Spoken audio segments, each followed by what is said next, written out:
Hi everyone, welcome back to another Borkino game video. Today's video is dedicated to stars, so let's go ahead and jump right into it. So what do I mean by stars? If I'm talking about stars, it's whether you should upgrade a character to 5 stars or 3 stars, so on and so forth. Let's go ahead and jump into types and talk about my different parties. As you can see, I labeled them by the differential types. So for example, these are tanks, attackers, support, DPS, so on and so forth. But if you jump into support right here, Kokoro is the only one. She is the best support, and she's probably one of the hardest characters to describe on whether to star up, but Shinobu is someone straightforward, so let's go ahead and break her down and why she should be left at 3 stars. And this is sort of the thought process that you should take with you when upgrading other characters from 3 star to 5 stars, so on and so forth. So Shinobu right here has a UB that casts a physical defense break, and as you guys know, physical defense break is absolutely huge, and if you ascend her, she gets some HP and some defense, right?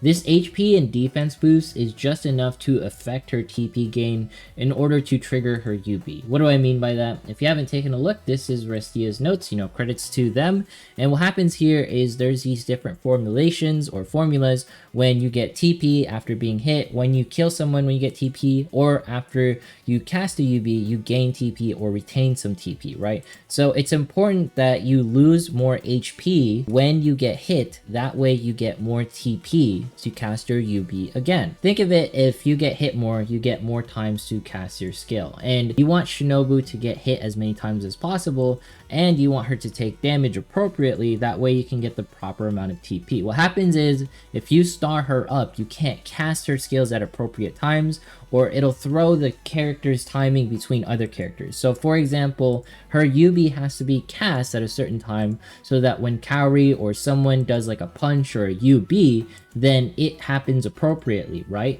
So for example, attackers like Kaori, it's best to leave them at 5 star or to ascend them to the highest availability as possible. And the reason for that is because they're sitting in the front. So attackers, characters who sit in the front who take a lot of heat, you want them to be tankier or have more HP, more defense. Doesn't really matter if they can get more TP or not. They're going to get hit anyways. They need to survive in the first place before you worry about anything, right?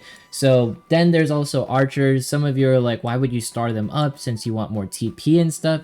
The thing is with archers, they're generally very squishy. They die easily, and the more stars they have, the more consistent they are. Not to mention, if you have your attackers all aligned within, actual stars, usually their timings flow better. And in some cases where it is beneficial to have low star attackers in some situations so they don't get targeted by the enemy, but also it throws off other things where it's like, oh no, instead of the enemy hitting Suzuna, now they're hitting someone like Kaori, which is unfortunate because you'd rather have someone like Suzuna get hit because Kaori can deal more damage. So it's one of those things where attackers just want more raw power or more raw stats, because usually they're the ones taking most of the hits because they take more aggro from most bosses, because generally bosses want to hit the person with the highest attack, right? That same thing like applies with Tamaki, where she wants to hit someone with the highest magical attack. And then it comes to like support DPS, like here, Saren, it is up to you whether you want to actually increase her to 5 star or keep her at 3 star. It doesn't really matter for characters like her. It just throws off your timing if you get her to 5 star, but in some cases I want her to be more tanky because I do use her for PvP and all that stuff. Now the hardest character to judge, Croco is the one character that will probably split the community in half because her UB is all encompassing and she's probably the best support in the game, CB wise, I would have to say. And what a lot of people would say is that her UB is insane because she boosts everyone's magical attack and physical attack insane margins. So the reason why people like leaving her at low stars is because she's a UB spammer, so she can keep casting like one of the best buffs in the game. If you put her at 5 star, obviously you want her to tank. Some people are advising her to go to 5 star, some people are advising her to stay at 3 star. It's honestly up to you and how you want to place her. If she's going to be, within the tank section, taking some damage, then you should put her at 5 star so she can survive the hits, right? But if you're using her as a pure auto buff bot, then you should debate on whether 5 star is a good thing for you. A lot of people are recommending her for 5 star, but when it comes to me, I don't really play on manual too often. I'll have enough shards, like I'll save enough to get her to 5 star, and I'll see whether it's actually worth it. One of the things is also leaving her at 7-6, or you can pretty much rank her to 9 and not equip any of like the armor pieces. That works as well. That's what a lot of people are doing. So for example, if maybe Shori, then you can like leave out their armor pieces. That's something people do in order to take advantage of the fact that they can get more UBs after getting hit, because their defense stat won't be as high, because this defense stat will affect how much HP they lose, so on and so forth. But when it comes down to it, if you want to know who to upgrade within all your different characters, generally attackers, feel free to upgrade them. They don't lose whatsoever by getting, you know, more defense and more attack stats, especially if they're sitting in the front, or you know they take a lot of damage and they're generally squishy. Tanks, of course, they can use all the stars that they can get because they're always getting hit. Support DPS, generally, like Mimi and Tamaki, they could use the 5 stars because they usually get hit as well. And then you have, like, you know, your P defense breakers like Ayane. She is in a weird like middle front. She doesn't really need the stars as much, and she actually works at 2 stars. Same with Suzume, she works at 2 stars. And then Makoto, of course, 5 stars is better because she's front and center. So those are my advice when it comes to stars. And of course, mages, they generally get hit quite often, and they could use the stars as well in PvP. Also in PvP, as a general notion, completely different from clan battle. The more stars, the better, just because you're trying to outpace your opponent.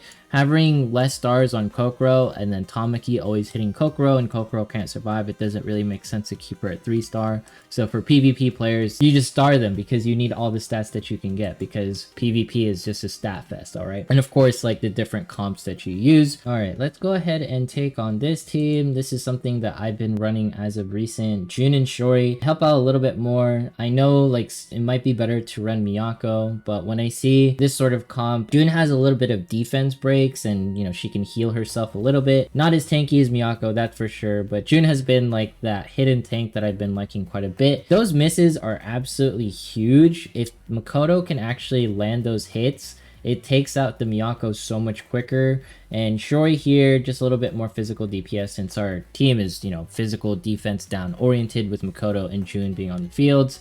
Now, Nozomi is usually the biggest problem when it comes down to all of this. And of course, the blinds from Maho, that's always something to worry about. Yeah, that blind, she wasn't blinded there, but that miss, it's always so huge. All right, we got the hits there. We're doing okay so far. 30 seconds left. We need to take down the Nozomi by the 20-second mark or less, because if it takes any time longer, usually what happens is Maho will stall us out. We might be winning mostly because of the Miyako not having as many stars, this, that, and the third. So this is sort of like a star fight in PvP in this situation, right? If you take anything out of stars, just note that it just makes characters tankier. So if you want your character to last longer during a CB, then you place more stars on them. That's why a lot of people are like 5-star Kaori is kind of required, because Kaori does a lot of phase tanking in between like the different CBs and stuff. Makoto, she just needs 5 stars also, so she can stay alive as well. All right, let's go ahead and try and see if we can take this on. I just glanced at it and I was like, all right, we might have a chance here. Hopefully, while we're going through this video, and if you're still confused about stars, it's just that stars are something to take advantage of the poorly planned out of the UBs, right? They're so complicated for some reason in order to cast it. The reason why UBs are so important to certain characters is because it details when they're going to cast a certain buff or debuff, whatever. And if you don't cast it, you don't time it at the correct way. Like for example, if Makoto doesn't get her UB before Kaori, then you just lost out on 20k damage, right? So it's one of those things where you have to manipulate the stars in a way where either auto or the characters perform in the optimum function, so their timing all works out. You want Mitsuki to have like this AoE circle, that way when the characters cast their, you know, UBs, it will actually deal enough damage, because if there's no like little circle right there like the Mitsuki is casting on the opposing team, then the teams won't be casting as much damage. Might get the W here, you never know. Mitsuki is known for pretty much one-shotting the team. Alright, we took out the enemy team.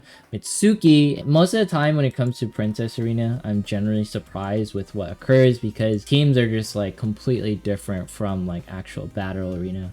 And we'll be doing a should you poll on Ilya fairly soon. Of course, she needs more stars so she can be more tankier, so she can survive.